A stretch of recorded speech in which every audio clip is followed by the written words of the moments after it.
Francamente podcast, and I'm so excited to be here with you. So excited, I almost couldn't get through this intro because I kept giggling. Thank you so much for listening.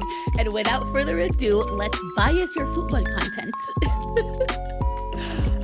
Oh man, another episode. I am in awe of how much people loved the Antonio Conte Energy episode. It should have been called Big Antonio Conte Energy.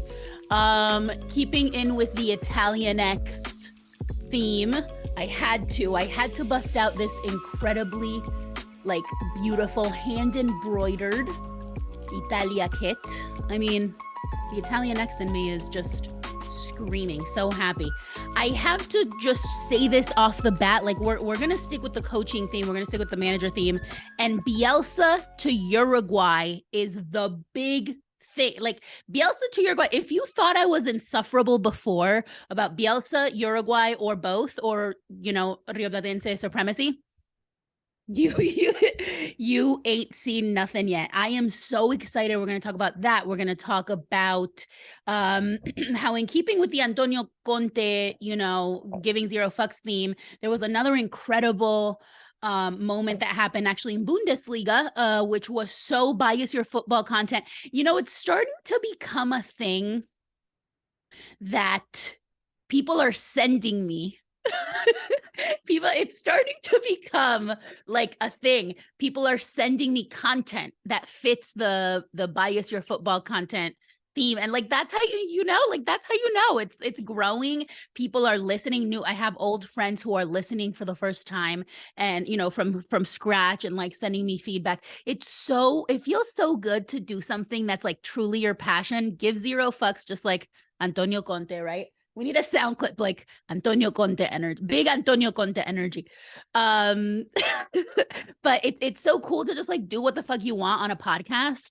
No rules, and not, pander to capitalists or whatever. And then people just are drawn to it. The feedback for the last episode was so good, and I'm so happy. I'm so happy. I'm riding the wave.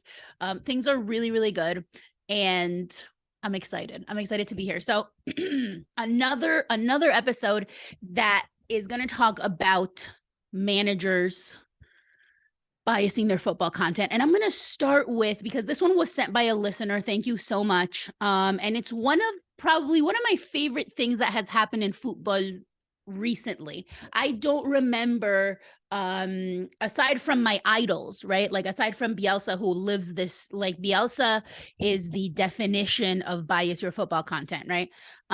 Aside from that, I've never seen such a cool moment, and I need to follow up to see what's happened since. So let me pull this up so I don't mess any up, because I know now that we're getting more listeners, I need to step up my game with the fact checking, right? So Christian Strike, I don't know how to pronounce that. Christian Strike, he coaches in Bundesliga, SC Freiburg. I love to say some of the Bundesliga names. What's the one that's Köln, and it's that cat, the meme. Cologne. It's Cologne, but people say it all these different ways. So Christian Strike, I didn't know he was so based. I mean, who knew? I don't really watch Bundesliga. Shouts to my Bundesliga team, which is Mönchengladbach. But I don't watch Bundesliga as much as as much as other people. I think it's fine. It's just kind of boring. But this coach, SC Freiburg head coach, Christian Strike, I don't know. It's another silly season episode. I'm still in silly season. I'm living on a cloud. So he was asked a question pre-match, okay, and he answered it I don't know, I would have maybe, an idol, an anti-capitalist idol. Now, why? Again, we need to go back to the Antonio Conte energy, okay? Why, when this stuff happens, are we so shocked? I mean, I know why. It's because no one puts themselves out there like this, right?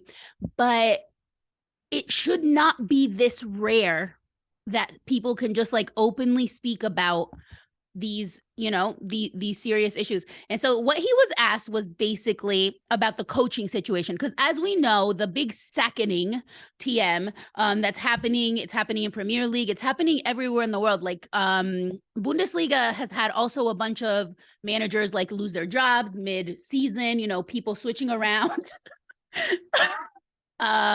So he's asked about like what's going on. All these coaches are either scared to lose their jobs or like are losing their jobs. And you know, I said this last episode, what the hell do people expect when a coach is fired, when a manager is sacked? What do you expect? What do you think is going to happen? What do you think it's going to fix? Right now, I understand there's very dire situations, but in a situation where a team is like going down and there's not much to do, or in a situation where it's like clear that there's not going to be any significant change in where the team ends up, why not just ride it out for the season? Do you not think it could be worse to like shake things up like this? I just think we're too eager. We're too eager to, it's that capitalist, materialist need to like replace, right? Replace and buy and new and this and that. And like the new thing's going to fix your issues. And that's just not reality, right? Like how about we like invest in, you know, in our human beings? So like invest like humanly, not money wise. Okay. So, you know, so one of the quotes from the question that he was asked was, the half-life of coaches is currently only about 1 year. Only you and a handful of others have been around longer. So, you know, they say, of course, you're an exception and blah, blah, blah. So they ask him, how does he see this situation, right? Like what's his opinion, which I have to say is actually a good question, because I also was talking about this on the last episode, and sometimes the questions are stupid. And sometimes it's just like, don't like, why so obvious? And yeah, just, this was it's a thought-provoking question, right? So he starts off talking about how there's a lot of pressure. The pressure is immense and all that stuff. And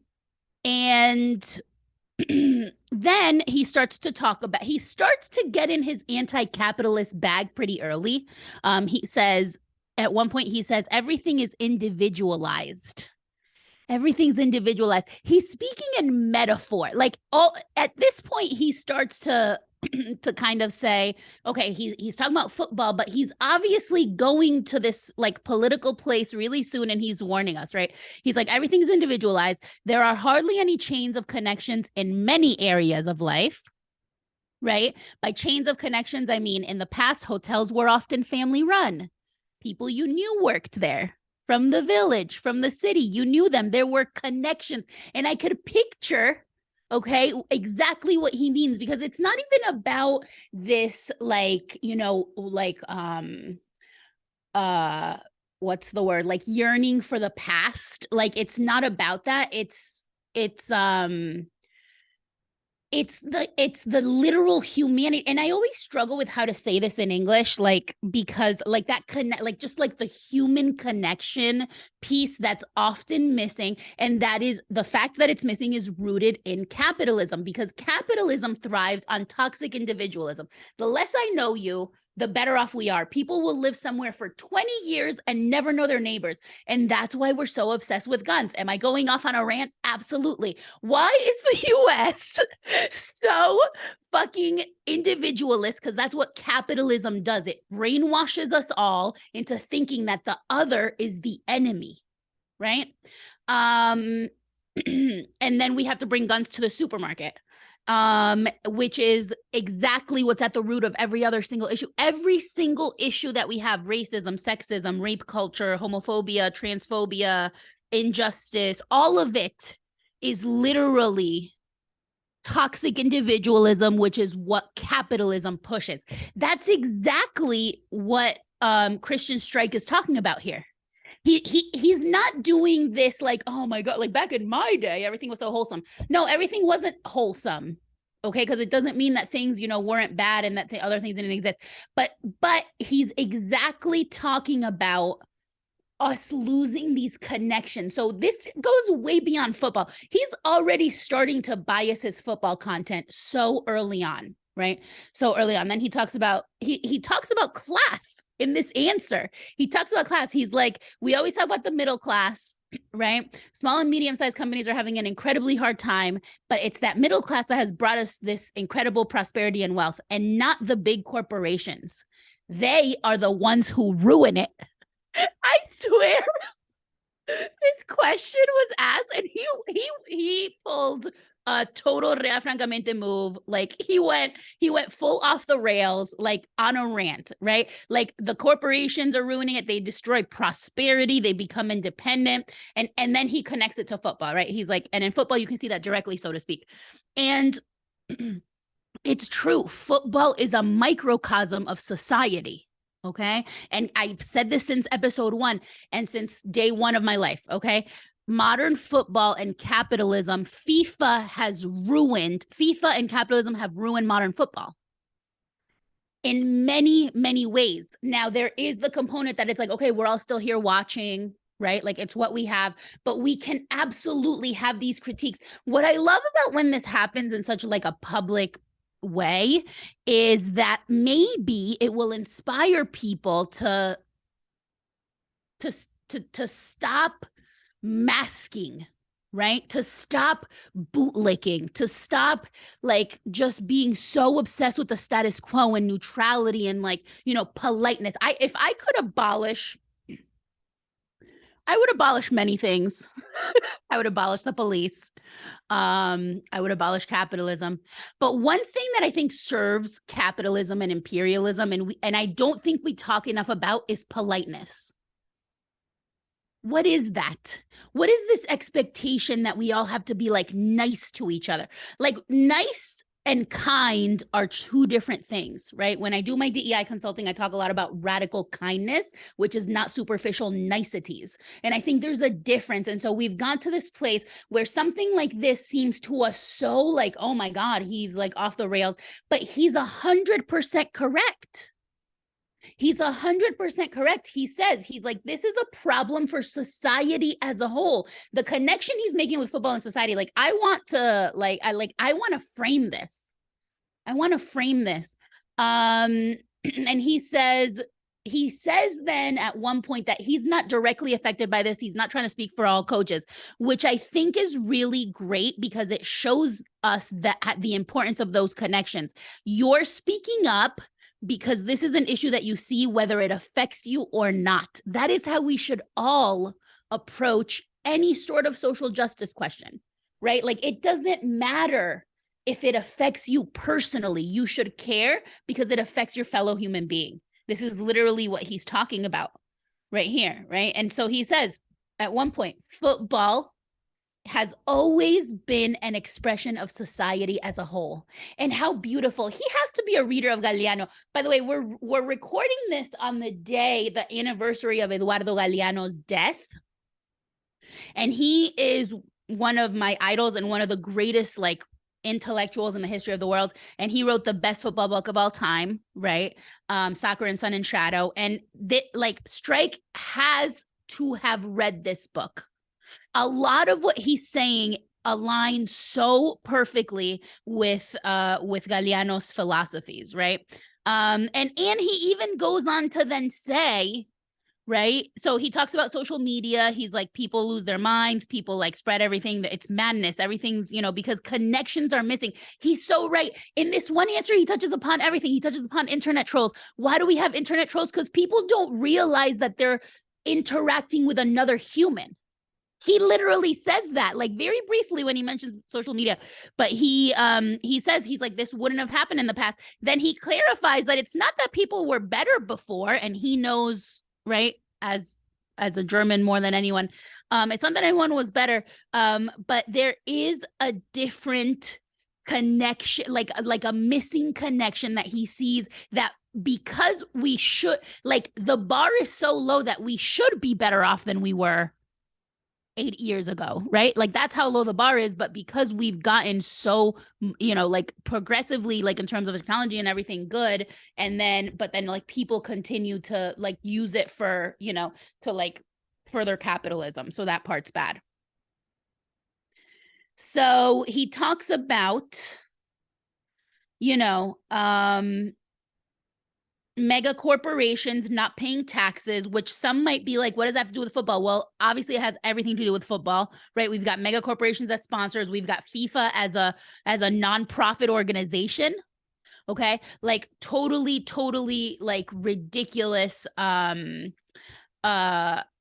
hypocrisy, right? In terms of how these corporations work. He talks about them paying taxes. He talks about blackmailing, right? And how that, I mean, like that could be a reference to many things, but including who gets the World Cup, right, to host. And then comes the piece de résistance, which is this quote. He says, "This is the situation. This is neo-capitalism. We live in neo-capitalism, and neo-capitalism destroys." That is my personal opinion, of course. I am only a football coach, but since you asked, I'm giving you an answer.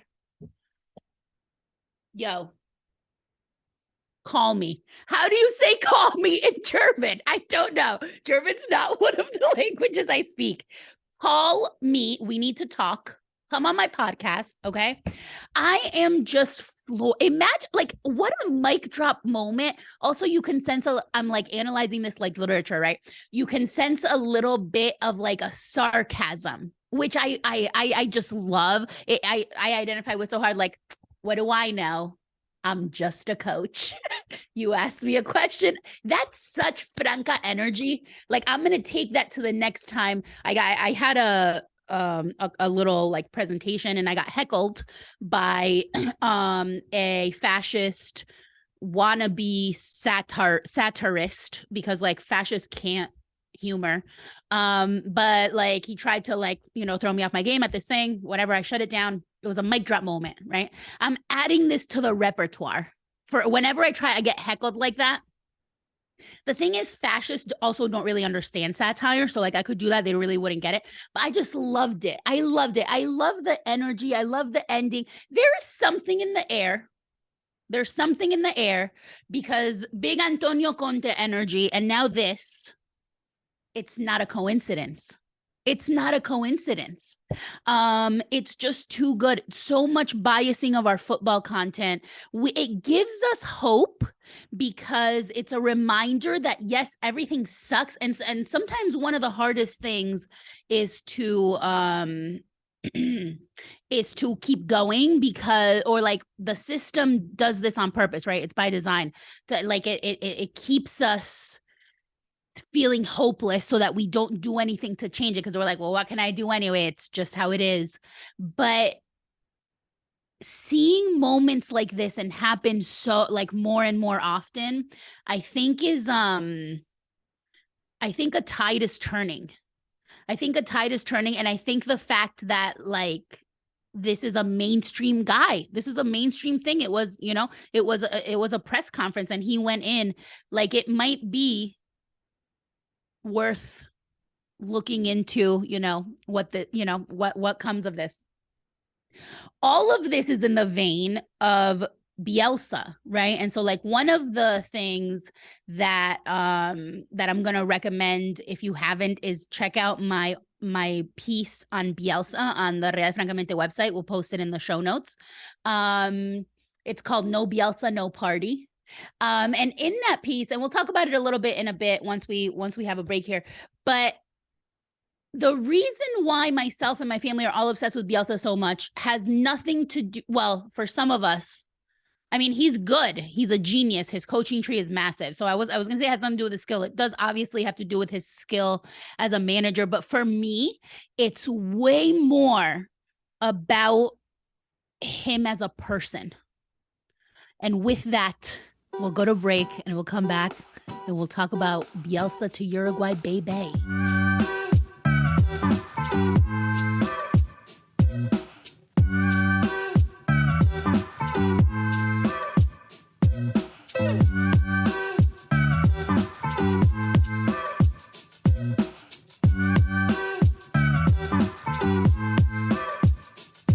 Hey, make sure to follow and subscribe to the podcast on your favorite platform so you never miss an episode. and help us out by leaving a rating and review, and remember to share it with a friend. Don't forget to follow Franca on Twitter and Instagram at Real Francamente for the latest news. And lastly, please visit realfrancamente.com for bonus content, including articles, photos, and for more information about the podcast.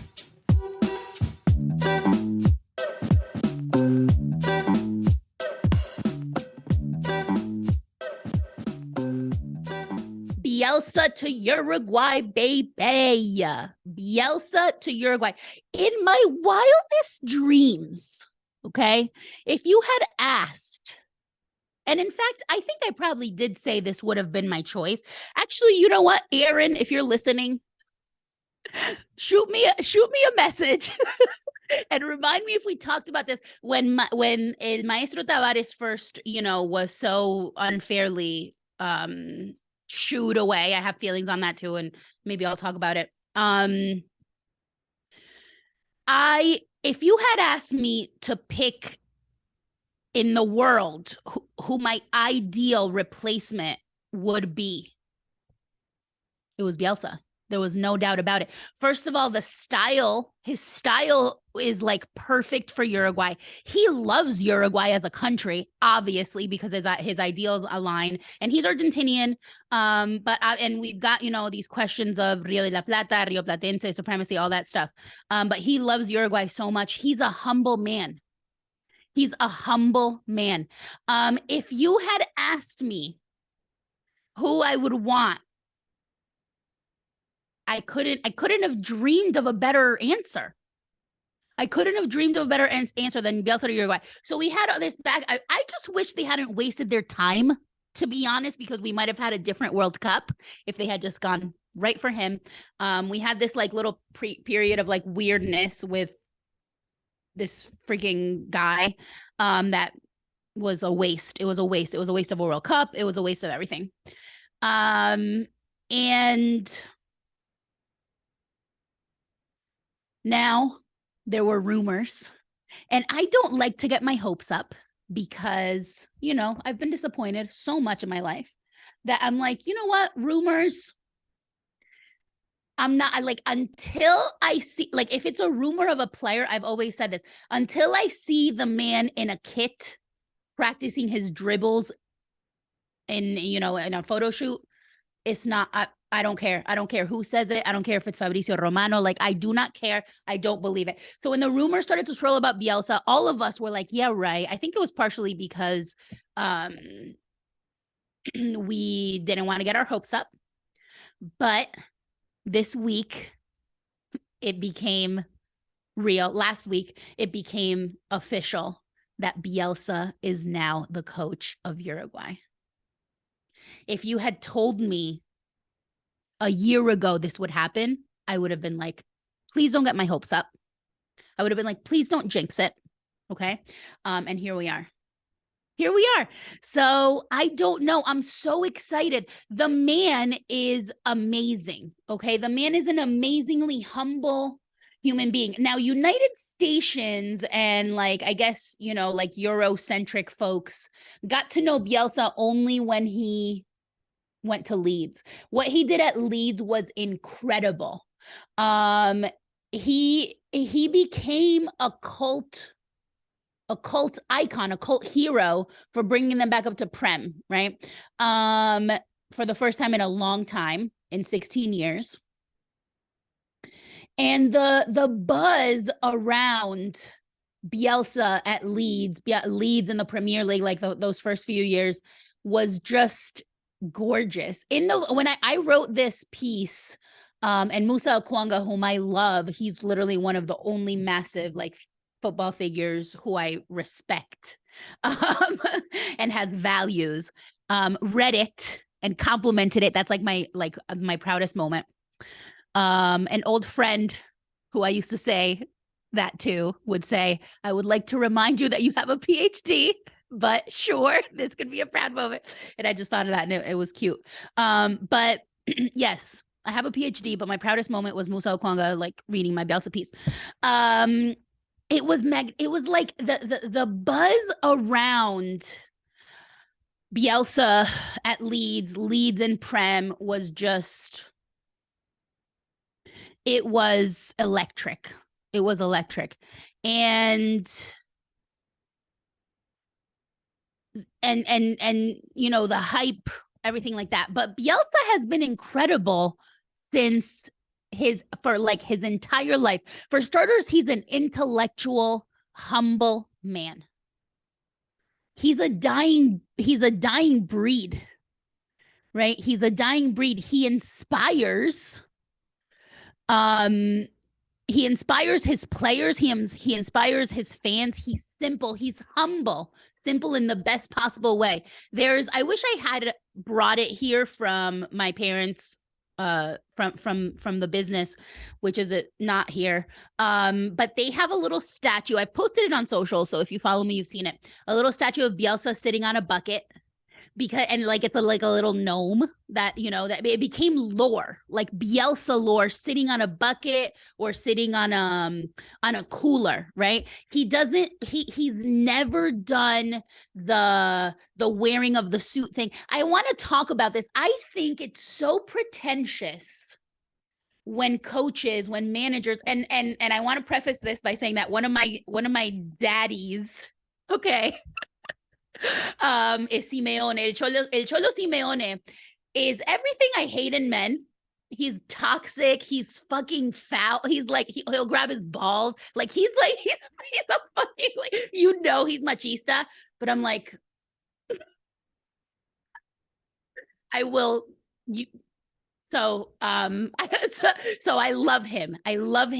But he's a little snob, right? He like always wears his little like tight, like perfectly tailored black suit. I feel like that's gonna be a clip, the part where I'm like about Simeone. His little tight, like tailored black suit, you know, like always every single, and I just think a suit has no place on a pitch.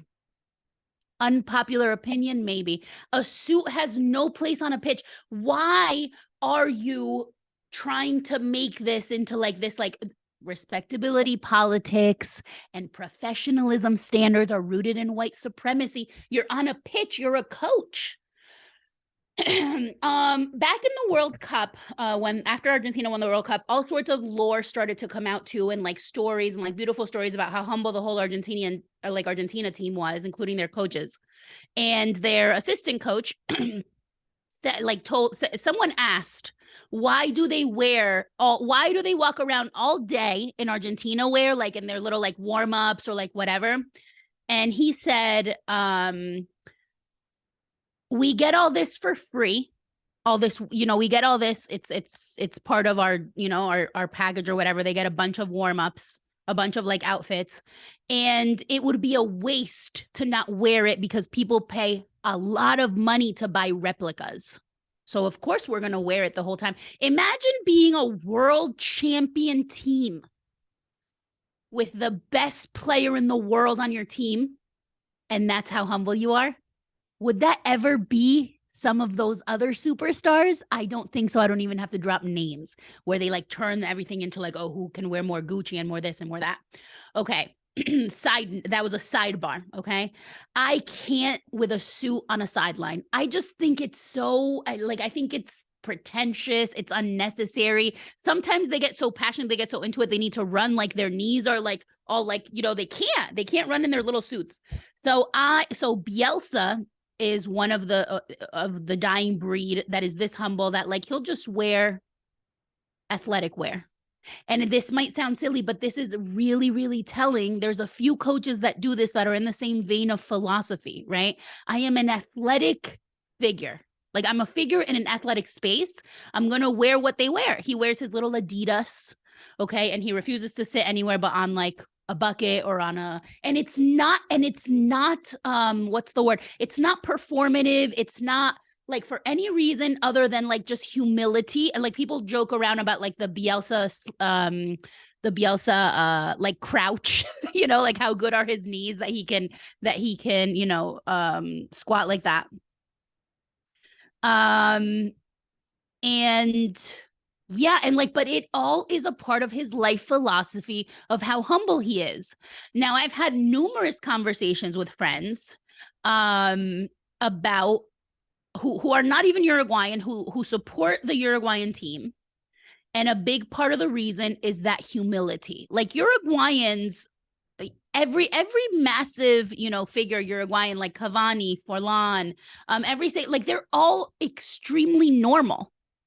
They go home, they stay with their families, they drink their mate. Like they don't do any of those, you know, like show offy kind of stunts. And Bielsa could not be a better match for that exact style and that exact philosophy on life. El Maestro Tavares did wear suits. By the way, he was the longest. He has like the Guinness World Record for most longevity in a coach ever in the history of the sport. He did wear suits, and for him it was like an old school kind of like respect thing, but you know, but not all the time. Sometimes he would wear athletic wear, but his philosophy was also about like staying humble. He rebuilt the entirety of like the Uruguayan Federation. He rebuilt it from the ground up. He focused on the youth. He basically raised these kids that in 2010 took Uruguay for the farthest in the World Cup that they had ever gone, that they had gone in a very, very long time. Like he raised that generation. He cleaned up the Uruguayan Federation of like a lot of corruption. Of course, a lot of it's still there because it's still run by FIFA and all of that fun stuff. But Bielsa could not be a better fit for that philosophy of like clean, you know, like no frills, no nonsense, humble, right? There's stories about when he was at Leeds and like the groundskeeper and like the, you know, the people that like the cooks and like the people that work in the kitchen had the best stories to tell about him. Like he would just like either buy them food or like, you know, like buy, like include them in like the Christmas dinner or like go and eat with them, or like he would hang out with them more than he would anyone else in terms of like the board or anything like that. Like he is a true man of the people. And that is what the Uruguayan philosophy is. In Uruguay, there is not a cult of celebrity. Let's talk about it. Let's talk about it. The cult of celebrity in the US is so big that we elected a celebrity as president strictly because he was a celebrity. And look at that. Look at how that turned out, right? But in Uruguay, so there's celebrities. I'm not saying there's no celebrities. I'm talking about the cult of celebrity, like this obsession with celebrities' lives and what the car they drive and what they do and special treatment and everything like that. Like in Uruguay, people will humble you real quick, no matter who you are, even if you're a celebrity. Like you're a celebrity, they're like, all right, and like, what's the content of your character, right? Like, are you cool or not? So much so that when I did my research for my PhD, which was on Carnival, I interviewed some of the most massive figures in Carnival who are also like very big, like famous musicians, not only in Uruguay, but internationally, like figures that I was like, oh my God, so starstruck, right? And I would ask for selfies and stuff. And they would be like, I would like be all like professional and like, oh, I like have to do this interview. It won't take long if you can, blah, blah, blah. And they'd be like, sure, come over for like lunch. And they're like just grilling. Just regular fucking people. You go get your like documents, you know, like in Uruguay, like there's a lot of, you know, any sort of bureaucracy thing. Like if you have to get your documents renewed, it could take all day. And you go there, and if you're a celebrity, you don't get special treatment. I had to get my ID renewed, and I was sitting there with like a senator, like a really like, you know, a big name, and he was just sitting there waiting for 3 hours with me. Like there's no special treatment. There's like that, like the general feel is that we don't care if you're famous. Like what the fuck does that mean? I think the one exception is football players, but even with football players, the ones that let their head get too big, they're not really liked by the people. So that's the philosophy that really appeals to Bielsa. I would even venture to say that this job is Bielsa's dream job. I would bet money on it because of that matchup in like the style of like just existing as humble, you know. He's very anti-capitalist. He's vocal about, you know, speaking out against dictatorships, both in Uruguay and in Argentina under Operation Condor. Like he is it. He's the whole package. And he's called El Loco, right? And that means crazy. And like, of course, that word has a lot of connotations now, but like he's called El Loco because he's always been seen as this like enigma. Like people are like, how are you so successful and you've got all these, you know, all these like quirks and things, which is really just being humble, right? So I'm floored. I'm so happy that this is a thing that's going to happen. I cannot wait to see what this brings, like what success this brings to Uruguay, how it's going to work, how he's going to mesh. Like it's going to be so good. I hope he's there for a very, very, very long time, like a Maestro Tavares. And I hope that, you know, that that I don't know, that we see some Bielsa ball on the pitch, right? Like it's going to be rare. So Uruguay, you know, like it's going to be a show. I cannot wait for the first time we see Bielsa ball on a pitch and it's La Celeste. I can't wait. I'm so excited. No Bielsa, no party. No Bielsa, no party is the mood. It is the vibe. It is the hashtag. Okay. That's it. That's it. Like the first Uruguay the first Leeds game in Prem that was Bielsa, that was when they first came up. My whole family had a party, a literal party. That's where the title of that article comes from. No Bielsa, no party. A literal Bielsa party with a banner, which then turned into stickers. We've got Bielsa stickers. We're going to have to bring those back or maybe make some Uruguay themed ones. So I can't imagine when it's Uruguay what that's going to look like. Y'all thought we were insufferable before. You ain't seen nothing yet. And it's in the same, like Antonio Conte energy. Okay. The Freiburg coach, which like I already forgot his name and I was just talking about it the entire first half of this episode. Apologies. Strike. Same energy, right? Like unapologetically themselves, whatever that means. And in Bielsa's case, definitely anti-capitalist, anti-imperialist, doesn't deal with bullshit. And I love that. I love that. And his coaching tree is massive. Like the people that admire him include Pep Guardiola, include Mauricio Pochettino. I mean, like his coaching tree is massive, even though he's not one to, he's like the anti-Mourinho. He's the anti-Mourinho in every way, in that he doesn't do the boasting, the I'm the chosen one, I'm this. But Bielsa's probably one of the top 2 coaches, I think, in the history of the sport.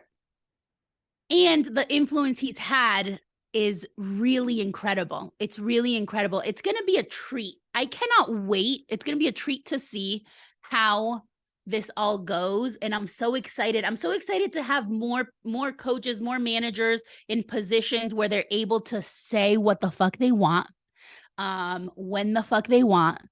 And yeah, it's good. It's good. It's going to be a treat. So look out for that. Let's all mark our calendars for when the first time Uruguay plays with Bielsa as the coach. And let's bias our football content. No Bielsa, no party. And I'll catch you on the next one. Adios.